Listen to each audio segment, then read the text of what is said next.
और हमारे साथ मौजूद है एक डॉक्टर्स का बड़ा पैनल, डॉक्टर पुनीत मिश्रा जो कि दिल्ली एम्स में कम्युनिटी मेडिसिन विभाग में प्रोफेसर हैं। साथ ही डॉक्टर सुनीला गर्ग भी जुड़ेंगी जो आईसीएमआर के एडवाइजर हैं। इसके अलावा दिल्ली एम्स के पूर्व निदेशक डॉक्टर एमसी मिश्रा जी भी मेरे साथ मौजूद हैं और दिल्ली के राजीव गांधी सुपर स्पेशलिटी अस्पताल के डायरेक्टर डॉक्टर बीएल शेरवाल भी मौजूद हैं।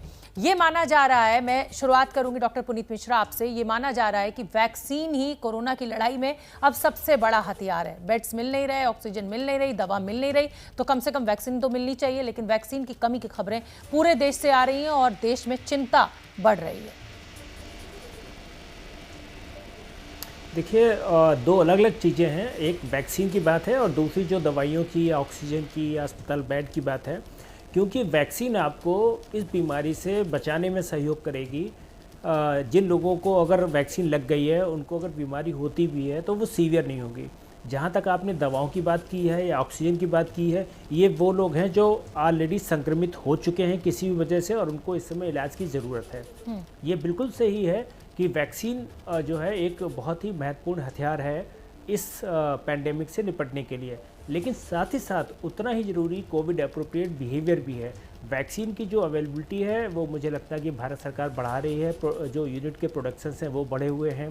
साथ ही साथ जो नई वैक्सीन है उनको भी मंजूरी मिल रही है, तो जैसे स्पुतनिक को भी मिली है। तो उसके साथ वैक्सीन की स्थिति में मुझे लगता है कि सुधार ज़रूर होगा। कुछ राज्यों के भी, मैं आपने खबर दिखाई, मैं सुन रहा था कि कुछ राज्यों में दिक्कत आई है, लेकिन मुझे लगता है कि ये दिक्कत बहुत ज़्यादा समय रहने वाली नहीं है। और साथ ही साथ आप अपने न्यूज़ में जब भी बता रहे हैं दर्शकों को, तो ये हर बार बताइए कि कोविड अप्रोप्रिएट बिहेवियर उतना ही ज़रूरी है जितना वैक्सीन है। तो अगर वैक्सीन नहीं भी कहीं है, 1 दिन 2 दिन 3 दिन अगर डिले भी है, तो आप उससे चिंता नहीं करें। आप कोविड अप्रोप्रिएट बिहेवियर बनाए रहें, वो उतना ही कारगर है, बल्कि मैं कहूँगा वैक्सीन के अभाव में उससे ज़्यादा कारगर है। बिल्कुल ठीक है।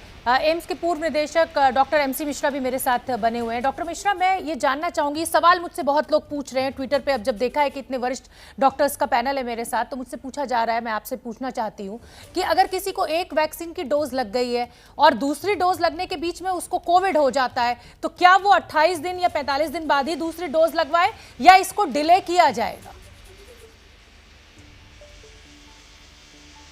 नहीं, आपको आवाज मिल रही है मेरी? जी मिल रही है डॉक्टर मिश्रा। मेरी आवाज मिल रही है आपको? जी हाँ, ये प्रश्न अभी सुबह ही मेरे से किसी ने पूछा था और मैंने जो वैक्सीन में जिनका ज्ञान है उनसे चर्चा भी की थी इस विषय में। तो ठीक होने के 2 हफ्ते बाद कभी भी वो लगवा सकते हैं। उसके लिए उनको 4 से 6 हफ्ते इंतजार करने की, प्रतीक्षा करने की आवश्यकता नहीं है। संक्रमण शुरू होने से 4 हफ्ते के बाद और ठीक होने के 2 हफ्ते बाद कभी भी लगवाई जा सकती है वैक्सीन। ठीक है। अब मेरे साथ राजीव गांधी सुपर स्पेशलिटी अस्पताल के डायरेक्टर डॉक्टर बीएल शेरवाल भी मौजूद हैं। डॉक्टर शेरवाल, जिस तरीके से अभी दोनों ही डॉक्टर्स का कहना है कि भाई आपका कोविड अप्रोप्रिएट बिहेवियर ज़्यादा ज़रूरी है, वैक्सीन तो आपको लग ही जाएगी, लेकिन जो सबसे बड़ी समस्या आ रही है वो ऑक्सीजन सैचुरेशन लेवल को लेकर आ रही है। तो कोई ऐसी अहम जानकारी जो घर पर बैठे भी जिन मरीजों का ऑक्सीजन सैचुरेशन लेवल थोड़ा बहुत ऊपर नीचे हो रहा है, वो ऐसा कुछ करें, ऐसा कुछ खाएं पिए जिससे कि ये लेवल ठीक बना रहे? कोई एक्सरसाइज ऐसी? नहीं, ऑक्सीजन सैचुरेशन देखिए, जहाँ तक बात है, सबसे पहले तो इम्पोर्टेंट ये है कि ऑक्सीजन पल्स ऑक्सीमीटर सबके पास रहे और वो उसकी जांच करते रहे टाइम टू टाइम। और जो आप एक्सरसाइज की बात करें, जो बहुत ही सिंपल तरीका एक है और बहुत पहले से हम इसको अपनाते रहे हैं, प्रोनिंग। तो पेशेंट्स को हम रिक्वेस्ट करते हैं कि वो उल्टा लेट करके प्रोन, उसमें क्योंकि लंग्स जो है वो एक्सपैंड करते हैं और इनहेलेशन ज़्यादा अच्छी तरीके से होती है। और अगर आप देखेंगे तो सैचुरेशन अपने आप अगर वो नोट करें तो उनको लगेगा कि जैसे 91, 92 पे हैं तो वो 95, 96 पे पहुंच जाएंगे। तो ये हर 2-3 घंटे के बाद जितना वो लेट सकते हैं प्रोन पोजीशन में, वो लेटें। ठीक है। और खूब अपने आप को हाइड्रेट करके रखें, जितना पानी, जूसेस पी सकते हैं और सिट्रस फ्रूट जरूर खाएं, जो कि उनके लिए इम्यूनिटी बढ़ाने के लिए बहुत जरूरी है। ठीक है। डॉक्टर एमसी मिश्रा, जिस तेजी के साथ ये आंकड़े बढ़ रहे हैं, कल आंकड़े जो थे वो परसों के मुकाबले 29-30 हज़ार कम आए, लेकिन आज फिर 3,60,000 ये आंकड़े आ गए हैं। आपका अनुभव क्या कहता है? क्या अब हम पीक पर पहुंच गए हैं या अभी पीक आनी बाकी है? मैं यही कहूंगा कि आंकड़ों से डरने की आवश्यकता नहीं है। भारत की जनसंख्या के हिसाब से ये आंकड़े अभी भी कम हैं। हम इससे ये आश्चर्य की बात है कि हमारे आंकड़े अभी भी कम हैं। अगर आप पूरी परसेंटेज निकालें पूरी जनसंख्या का, तो इससे बिल्कुल परेशान होने की आवश्यकता नहीं है। आंकड़े ज्यादा होने का मतलब यही है कि टेस्टिंग हमारी अच्छी चल रही है, इसलिए केसेस का पता लग रहा है, और इसमें अधिकतर लोग ठीक हो, घर पे ही रह के ठीक हो रहे हैं। कुछ लोग हॉस्पिटल आके फिर वापस चले जाते हैं, ठीक हो जाते हैं। बहुत कम परसेंटेज में लोगों को हॉस्पिटलाइजेशन की आवश्यकता होती है या ऑक्सीजन की आवश्यकता होती है, और उससे भी कम लोगों को वेंटिलेटर की आवश्यकता होती है। लेकिन चूंकि हमारे यहाँ नंबर इतना ज्यादा है कि वही संख्या बहुत ज्यादा लगने लगती है, और फिर नेचुरली केसेस ज्यादा हो रहे हैं, तो थोड़ा मृत्यु भी बढ़ी है, इसमें कोई शंका नहीं है, कोई संदेह नहीं है। लेकिन पॉजिटिव रहना सबसे महत्वपूर्ण है हम सबके लिए, और हम सबको हमारे जो पत्रकार बंधु हैं सबको पॉजिटिव रहने की बहुत आवश्यकता है। लोगों को ये धैर्य देना और ये कॉन्फिडेंस करना कि आप घर पे ठीक हो जाएंगे, ये हमारे लिए बहुत महत्वपूर्ण है आज की अवस्था में। ये लोग न समझे कि कोविड पॉजिटिव हो गए तो यमदूत से बुलावा हो गया। ये कहीं ना कहीं धारणा लोगों में बन गई है, ये धारणा निकालनी होगी, क्योंकि 100 में से 99 लोग बिल्कुल ठीक हो रहे हैं बिना किसी दिक्कत के। केवल 1% से भी कम लोगों में संक्रमण गहरा रहा है, और उनको अस्पताल की या ऑक्सीजन की जरूरत पड़ रही है। ऑक्सीजन भी बहुत सारे लोग अब घर पे इंतजाम कर रहे हैं, और जैसे डॉक्टर शेरवाल ने बताया, कल ही मेरे एक मित्र थे, उनके कोई दोस्त थे, उनकी ऑक्सीजन लेवल 85-86 थी, तो मैंने उनको यही बताया जो डॉक्टर शेरवाल ने अभी मेरे को बताया। आज सुबह उनका फोन आया, बहुत खुश थे वो। मैंने कहा देखिए हॉस्पिटल मत जाइए, हॉस्पिटल के अंदर की हालत मुझे पता है क्या है। बिल्कुल, और ये जरूरी नहीं है वहाँ इनकी अच्छी देखभाल हो पाएगी। बिल्कुल डॉक्टर साहब, इसीलिए हम भी एबीपी न्यूज पे लगातार ये कोशिश कर रहे हैं कि डॉक्टर्स को पैनल में बिठाएं। हम एक्सरसाइजेस करके हमें डॉक्टर्स दिखा रहे हैं, हम वो वीडियोस चला रहे हैं, हमारी भी यही कोशिश है। अब मेरे साथ क्योंकि डॉक्टर पुनीत मिश्रा भी जुड़े हुए हैं। डॉक्टर पुनीत, एक तो लड़ाई है जो कोविड पेशेंट्स लड़ रहे हैं, एक तो लड़ाई कोविड पेशेंट्स लड़ रहे हैं, दूसरी लड़ाई उनके रिश्तेदार, उनके घर और पूरी सोसाइटी लड़ रही है। जिस तरीके की नेगेटिविटी, जिस तरीके का डर फैल गया है, तो क्या आप लोगों में जो डर है उससे जूझने के लिए कोई ऐसे टिप्स देंगे जो लोगों के लिए मददगार हो? डर है, बहुत ज्यादा डर है, सबसे बड़ी समस्या इस समय डर है, फियर। डॉक्टर पुनीत, आप मुझे सुन पा रहे हैं? जस्ट अभी कनेक्ट हुआ जी। मेरा सवाल आपसे ये है कि एक तो जंग जो है वो कोविड पेशेंट्स लड़ रहे हैं, वो तो उस बीमारी से लड़ रहे हैं, दूसरी जो जंग है वो डर की जंग है जो पूरी सोसाइटी लड़ रही है। किसी एक को होता है पूरा घर डरा हुआ है, नेगेटिविटी है, और लोगों को एंजाइटी, पैनिक अटैक्स आ रहे हैं। तो क्या कुछ ऐसे टिप्स आप देंगे हमारे उन दर्शकों को ताकि उनके लिए ये मददगार हो एंजाइटी और पैनिक अटैक्स के लिए? आपने बहुत ही सही सवाल पूछा है, बल्कि ये पिछले कई दिनों से मैं इस चीज़ को कह रहा हूँ कि लोगों में जो दहशत का माहौल है, जो पैनिक का माहौल है, हमें उसे दूर करना है। और शायद उसमें एक मीडिया का बहुत अहम रोल हो सकता है कि हम पॉजिटिव खबर ज़रूर दिखाएं, क्योंकि ये बात सही है कि काफ़ी सारे लोग बीमार हो रहे हैं, लेकिन हमारे काफ़ी लोग ठीक होकर घर जा रहे हैं। ऐसा नहीं है कि हर आदमी को ऑक्सीजन की ज़रूरत है या किसी विशिष्ट इंजेक्शन की ज़रूरत है या उनको अस्पताल में भर्ती करने की ज़रूरत है। अगर आप देखेंगे तो करीब 85% लोगों को अस्पताल में ज़रूरत ही नहीं है। वो या तो माइल्ड एसिम्टोमेटिक है या घर में ही रह के बिल्कुल ठीक होके जा रहे हैं। जो अस्पताल में भी लोग जा रहे हैं उसमें सारे लोगों को ऑक्सीजन की ज़रूरत नहीं है, सारे लोगों को आईसीयू की ज़रूरत नहीं है। मुश्किल से 20% से कम लोग ऐसे हैं जिनको ऑक्सीजन या आईसीयू में ले जाके चिकित्सा देनी होती है। और जहाँ तक मृत्यु की बात है, मृत्यु दर अभी भी 1.2% के आसपास बनी हुई है, यानी कि 1.5% से कम लोगों को है। तो आप अगर हम इसको इस तरीके से देखते हैं कि 100 लोग अगर बीमार होते हैं तो उसमें अधिकांश लोग जो हैं वो ठीक होकर घर को आ जाएंगे। नंबर एक चीज़, अधिकांश लोगों में ये बिल्कुल माइल्ड डिजीज़ है, बिल्कुल माइनर डिजीज़ है, हो सकता है उनको सिम्टम्स भी नहीं आए। नंबर 3, जिन लोगों को सिम्टम्स आ रहे हैं उसमें से अधिकांश लोग घर में जो भी चीज़ें बताई गई हैं उनके द्वारा वो अपना ट्रीटमेंट ले सकते हैं। नंबर 4 चीज़, अगर आप पॉजिटिव हैं तो आपको कुछ चीज़ों के ऊपर नज़र रखनी है, अपने सिम्टम्स, अगर वो ठीक नहीं होते हैं, और अपना ऑक्सीजन सेचुरेशन, ताकि अगर जिन 15% लोगों को अस्पताल केयर की ज़रूरत है उन लोगों को सही समय के रहते हॉस्पिटल केयर मिल जाए, ताकि उनका मृत्यु दर और कम किया जा सके। तो पैनिक नहीं करना है, दहशत नहीं करना है, बीमारी है, इससे मुकाबला करना है, और ये मान के चलना है कि जो इसकी मृत्यु दर है बहुत कम है। आपके 90% से ज़्यादा चांसेस हैं कि आप 10 दिन के अंदर बिल्कुल ठीक होकर अपने स्वस्थ होकर अपने घर पे होंगे। और जो लोग अगर कभी ऐसा बहुत सीवियर कंडीशन में जाते भी हैं तो सिर्फ 1.5% लोग जो हैं उनमें डेथ होने की संभावना है, या उससे भी कम है भारत में। तो दहशत में मत आइए, मेरा यही है। और साथ ही साथ एक दहशत के वजह से जो चीज़ हो रही है, आपने देखा होगा कि बहुत सारे लोगों ने होर्डिंग घर में अनावश्यक रूप से सिलेंडर्स रख लिए हैं जो बाहर नहीं निकल के दे रहे हैं। अब खाली सिलेंडर तक की किल्लत है कि किस में भरा जाए। उसके अलावा कुछ इंजेक्शंस हैं, कुछ दवाइयां हैं, मेडिकल स्टोर से ज़बरदस्ती ला के अपने घर में रख लिया कि अगर ऐसा होगा तो मुझे लगता है उसकी ज़रूरत नहीं है। आप इस वक्त जिसको ज़रूरत है ऑक्सीजन की, अगर उसको सही समय से मिलेगी तो उसकी जान बचेगी।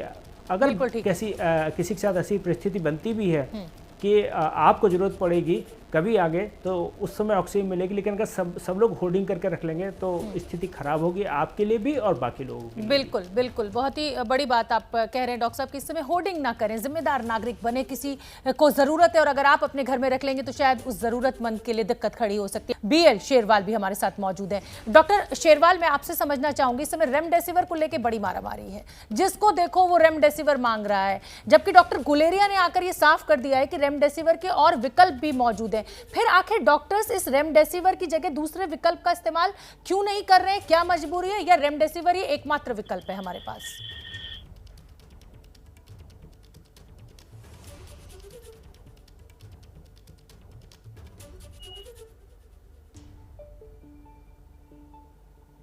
देखिए, रेमडेसिविर जो गवर्नमेंट की गाइडलाइन है जी, वो रिस्ट्रिक्टेड इमरजेंसी यूज के लिए है। ये बहुत जरूरी है समझना, और सारे क्लिनिशियंस इसको मानते हैं और वो बहुत रिस्ट्रिक्शन के साथ इसको यूज करते हैं। लेकिन समहाउ लोगों में ये अननेसेसरली एक वो आ गया कि रेमडेसिविर अगर नहीं मिली तो पेशेंट्स की जान को खतरा है। तो ये क्लिनिशियन के ऊपर छोड़ दीजिए, और उनको पता है कौन से पेशेंट में देना है। और इसका एडवांटेज जो है वो यूजली हम ये करते हैं कि इसका हॉस्पिटल स्टे कम हो जाए, और basically it help in stopping the multiplication of the viruses. तो बड़ी सिंपल सी चीज़ है, कोई भी आदमी अननेसेसरली इसके लिए ना भागे। और ये ब्लैक मार्केटिंग जो हो रही है रेमडेसिविर की, वो इसलिए हो रही क्योंकि लोगों में अननेसेसरली वो है कि रेमडेसिविर सबके पास होनी चाहिए। तो मेरा ये रिक्वेस्ट है, क्लिनिशियंस अगर चाहें, उनको जरूरत है, वही एडवाइज करते हैं, तभी रेमडेसिविर की आवश्यकता है, और हॉस्पिटल सेटिंग में ही आवश्यकता है, घर पे रेमडेसिविर की आवश्यकता नहीं है। डॉक्टर सुनीला, मैं आपका रुख करना चाहूंगी, आप ICMR की एडवाइजर भी हैं। इस समय जो सबसे ज्यादा क्राइसिस है वो दवाओं को लेकर है। अब वैक्सीन भी, क्योंकि आज से रजिस्ट्रेशन शुरू हो जाएगा, वैक्सीन की भी किल्लत देखने को मिल रही है। क्या रणनीति रहने वाली है अब सरकार की आगे? कोई जानकारी आप देना चाहेंगी दर्शकों को? देखिए, बेसिकली अभी हमें शुरू करना है वैक्सीनेशन प्रोग्राम 1 मई से लेकर, तो जिसमें कि हम 18 से लेकर 45 साल के लोगों का टीकाकरण शुरू करेंगे। परंतु इसमें सभी स्टेट्स की तैयारी एक जैसी नहीं है। जैसे कि हम सदर्न स्टेट्स की बात करते हैं, आंध्र प्रदेश, तमिलनाडु, केरला, उन्होंने बोला है कि हमारी तैयारी पूरी है। तो बाकी लोग अभी भी थोड़ा सा बाकी स्टेट्स में थोड़ा सा ये है, कॉन्फिडेंस भी नहीं है, और दूसरा सा ये भी है कि कैसे वो बर्डन ले पाएंगे। तो ये भी एक बहुत ज़रूरी सी चीज़ है सोचने वाली।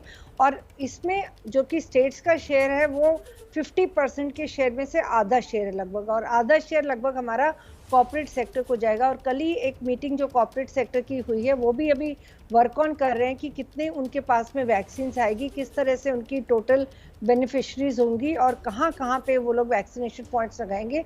तो अभी इस चीज़ को लेके थोड़े से चैलेंजेस हैं, पर ये बहुत ज़रूरी है कि 18 से 45 साल के ऊपर में मैं कहना चाहूँगी कि जो लोग एटलीस्ट डायलिसिस के मरीज़ हैं, या जुवेनाइल डायबिटिक्स हैं, या फिर जिनका ऑर्गन ट्रांसप्लांट हुआ है, या जो मेलिग्नेंसी से सफ़र कर रहे हैं, वो अपनी वैक्सीन्स को प्रायोरिटी बेसिस पे लगवाएं। और यहाँ पे इनको प्रायोरिटी भी मिलनी चाहिए जब हम वैक्सीन का रजिस्ट्रेशन करते हैं। तो ये मेरे इनिशियली मैं ये कहना चाहूँगी। परंतु जैसे जैसे हम आगे बढ़ते जाएंगे तो हमारा क्योंकि हमारा 45 से ऊपर वाला वर्ग हम कवर करते जाएंगे, तो तब हम जाके इस ग्रुप की तरफ ज़्यादा ध्यान कर पाएंगे। परंतु ये है कि अभी भी बहुत सारे वैक्सीनेशन पॉइंट्स का ऑप्टिमम यूटिलाइजेशन नहीं हो रहा, तो ये बहुत ज़रूरी बात है कि जितना अगर ऑप्टिमम यूटिलाइजेशन हम करेंगे तो ही हम आगे 18 से 45 साल के ऊपर भी तक भी जा पाएंगे। डॉक्टर सुनीला, स्पुतनिक 5 भी आ रही है, ये कहा गया है, हमें जानकारी मिली है कि 1 मई को उसकी भी डोजेज आ जाएंगी, तो उसको लेकर क्या आपका जो कहा जाए कि एक ब्लूप्रिंट रहेगा, किस तरीके की रणनीति रहेगी, वो क्या प्राइवेट अस्पतालों में लगेगी, सरकारी अस्पतालों में लगेगी, उसको लेकर कोई जानकारी? सिर्फ प्राइवेट हॉस्पिटल्स में भी जाएगी, बट ये सरकारी सेटअप में भी जाएगी करके, ऐसा नहीं है कि सरकारी सेटअप में बिल्कुल नहीं जाएगी, प्राइवेट सेटअप में भी जाएगी, सरकारी में भी जाएगी। परंतु उसका शुरू में जो ट्रायल है कि पहले हफ्ते में 100 डोजेज लगाई जाएंगी, ताकि हम उसका जो है हम देखेंगे कि किस तरह से ये भारतीय स्थिति में काम करती है। तो ये देखना भी ज़रूरी होगा, क्योंकि इसको हम ब्रिज ट्रायल बोलते हैं, क्योंकि ये वैक्सीन अभी दूसरी कंट्रीज में यूज़ हुई है, हमारी कंट्री में नहीं यूज़ हुई। तो इसलिए ये स्पुतनिक वैक्सीन कुछ शेयर इसका गवर्नमेंट को भी जाएगा, परंतु प्राइवेट सेक्टर में तो जाएगा ही जाएगा कर। ठीक है डॉक्टर सुनीला, कब तक का टारगेट है और लगभग कितनी आबादी को वैक्सीनेट कर दिया जाए ताकि इस कोरोना का खतरा टल जाए, क्योंकि तीसरी लहर की भी बात की जा रही है? मेरे साथ में बहुत बड़े एक्सपर्ट डॉक्टर पुनीत भी बैठे हुए हैं। मेरे ख्याल हम लोगों ने कई बार चर्चा की है इस विषय में। ठीक है। कि 80% के करीब हम जो है हर्ड इम्यूनिटी की बात करते हैं, तो 80% के बाद लगभग हम 80 करोड़ की बात करेंगे और 160 करोड़ डोजेस की बात करेंगे करके। तो ये बहुत ज़रूरी है कि हम लोग जो है बेसिकली इतने लोगों को वैक्सीनेट करें, क्योंकि अब हमारा जो वायरस है वो म्यूटेट भी कर रहा है। तो हमें इस विषय में भी देखना पड़ेगा कि जल्दी से जल्दी हम वैक्सीनेशन कर पाएंगे तो बहुत अच्छा होगा। और इसमें हमारी और भी वैक्सीन जो अभी आने की हैं, यानी कि mRNA वैक्सीन हैं, जो कि मॉडर्ना, फाइजर वगैरह वैक्सीन हैं, जो कि धीरे धीरे वो भी आएंगी करके। परंतु अभी नोवावैक्स और हम बाकी वैक्सीन की जॉनसन एंड जॉनसन की बात कर रहे हैं।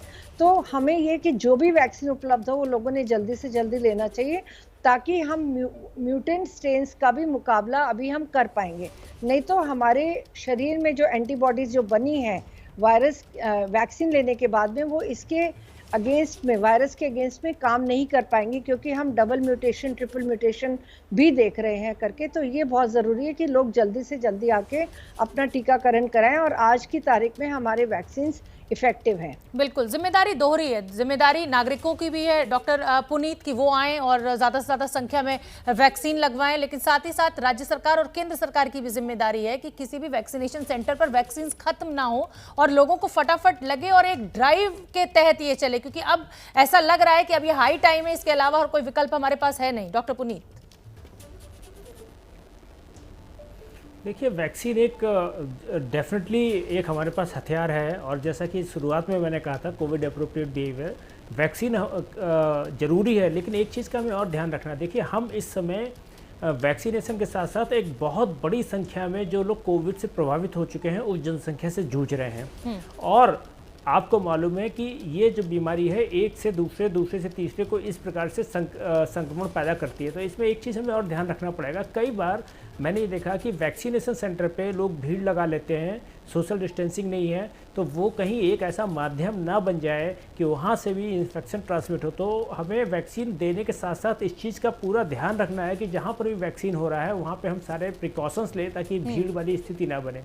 दूसरी बात, अभी डॉक्टर सुनीला गर्ग ने एक बहुत अच्छी बात बोली थी कि optimum utilisation of vaccination centre and staff, क्योंकि बहुत सारे सेंटर्स पे या तो उतने लोग नहीं पहुंचे हैं या वैक्सीन वेस्टेज है, तो जो ऑप्टिमम यूटिलाइजेशन है हमारे रिसोर्सेज का वो नहीं हो रहा है। तो उसकी वजह से क्या हो रहा है कि हम जितनी तेज़ी से कई सेंटर्स पे करना चाहते हैं नहीं कर पा रहे हैं। दूसरी बात कि आपको हर सेंटर पे करीब 5 आपने वर्कर्स लगाए हुए हैं, और अगर हम 70,000 सेंटर्स की बात करते हैं इस समय कंट्री में चल रहे हैं, तो आपको जोड़ लीजिए कि कितने 3.5 लाख से ज़्यादा हेल्थ केयर वर्कर्स इसमें सिर्फ वैक्सीनेशन में लगे हुए हैं। और इस समय हमारा देश जूझ रहा है उन लोगों से कि जिन लोग कोरोना संक्रमित हैं और उनको इलाज देना है। तो हर जगह से हमें उन हेल्थ वर्कर को पूल करने वाली जो ज़रूरत है वो भी आन पड़ी है।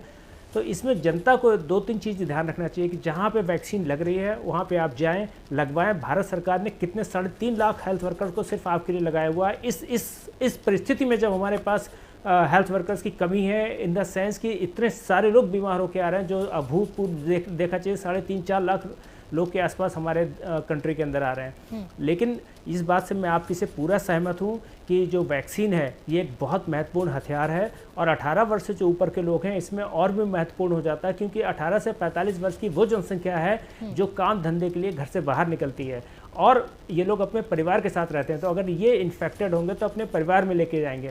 तो जब हम इनको वैक्सीन दे देंगे उसके बाद हमें लगता है कि ट्रांसमिशन में कहीं ना कहीं कमी आएगी। जैसे डॉक्टर सुनीला गर्ग ने भी बताया है कि 80% के आसपास अगर हमारी पॉपुलेशन वैक्सीनेट हो जाती है तो हम एक चैन की सांस ले सकते हैं।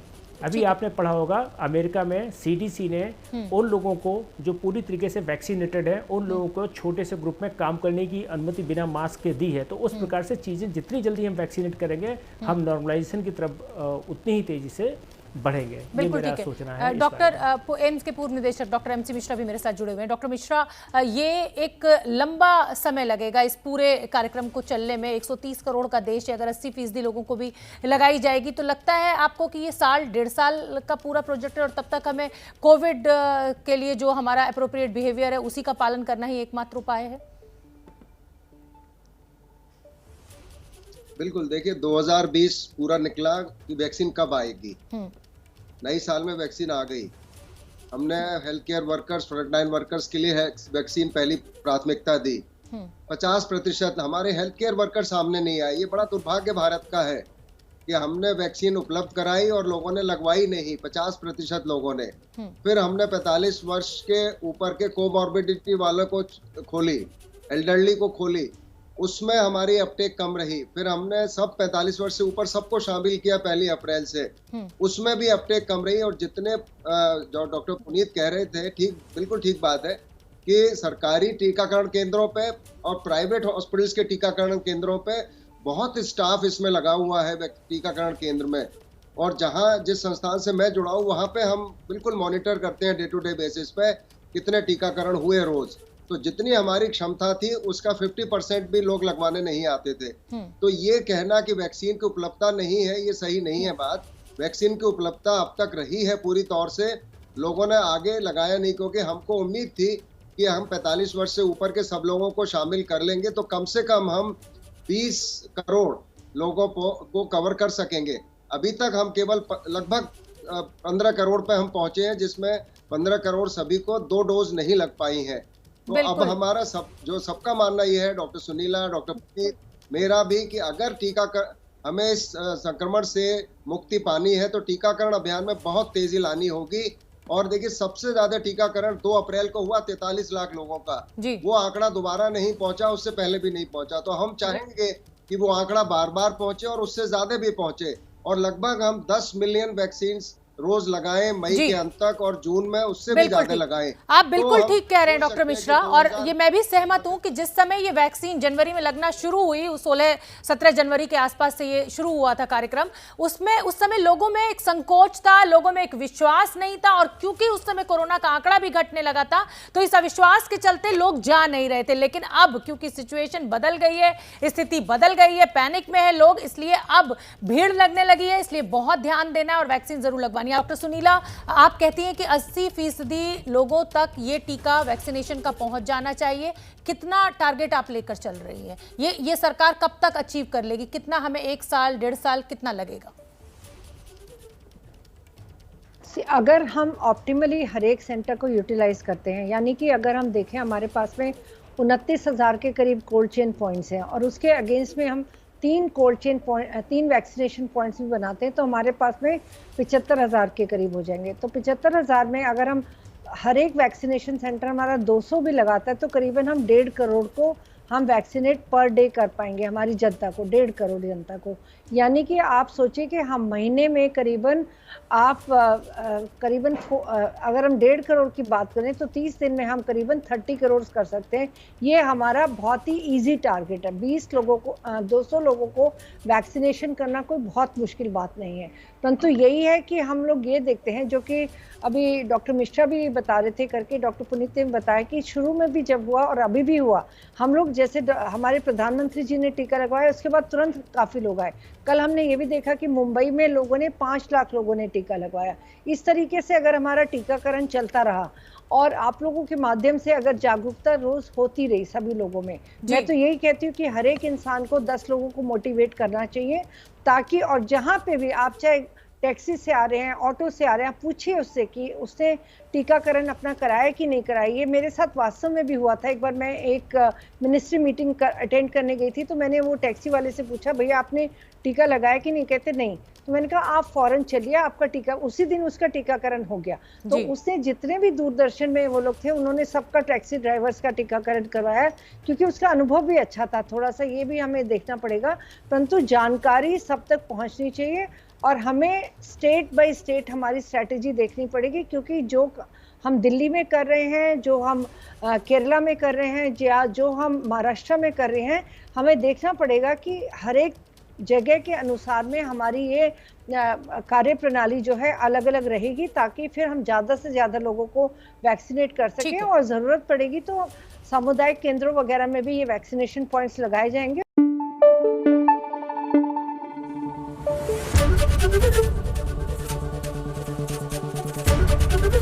एबीपी न्यूज़ आपको रखे आगे।